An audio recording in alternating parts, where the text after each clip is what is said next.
अस्सलाम वालेकुम। आज मैं आपको बीटा हेस्टीन टैबलेट जो सर्क के नाम से मार्केट में अवेलेबल है इस पर रिव्यू दूंगा। ये 8 मिलीग्राम 16 और 24 मिलीग्राम की स्ट्रेंथ में अवेलेबल है।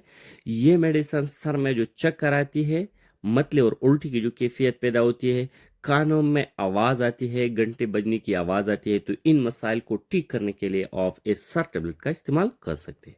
आज मैं आपको इस बीटा हेस्टीन टैबलेट पर कंप्लीट रिव्यू दूंगा, इसकी यूजेस, साइड इफेक्ट और काउंटर इंडिकेशन। लेकिन इससे पहले अगर आप हमारे चैनल पर नए हैं तो सबसे पहले इस चैनल को सब्सक्राइब करें। अगर इस बेटा स्टेज टेबलेट की यूजेस को देखा जाए तो ये वर्टिगो में इसका इस्तेमाल किया जाता है, डेजीनेस में इसका इस्तेमाल किया जाता है, जैसे सर में जो चक्कर आती है, जिस्म की बैलेंस इरेगुलर होती है, बैलेंस बराबर नहीं होती। टेनाइटस में दिया जाता है, जो कानों में घंटी बजने की आवाज़ आती है, कानों में शोर होती है। माइनर डिजीज़ में दिया जाता है, सर में चक्कर होती है, कानों में आवाज़ होती है, मतली और उल्टी की जो कैफियत पैदा होती है।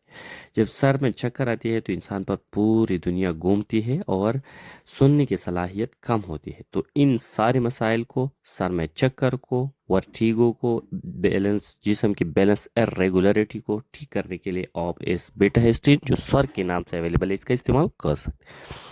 अगर इसकी साइड इफ़ेक्ट को देखा जाए तो ये इसके इस्तेमाल से फैट में दर्द हो सकती है, गैस हो सकती है, फैट में जलन हो सकती है, सर में खारिश आ सकती है, पसीना ज़्यादा आ सकती है और नींद के मसाइल भी पैदा कर सकते हैं। कुछ लोग ऐसे हैं कि इसका इस्तेमाल नहीं कर सकते, कॉन्ट्रा इंडिकेटेड है, जैसे पेप्टिक अल्सर हो, पेट में ज़ख्म हो, आस्थमा, प्रेगनेंसी और लैक्टेशन में भी नहीं देना चाहिए।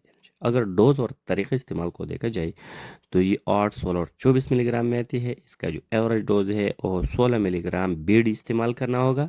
अगर एज कम है तो 8 मिलीग्राम इस्तेमाल करना होगा बीडी। अगर सेवेरिटी बहुत ज़्यादा है तो 24 मिलीग्राम बीडी इस्तेमाल करना होगा। इसके इस्तेमाल से आपकी जो वर्टिगो की मसला है वो दूर हो सकती है। Thank you for watching.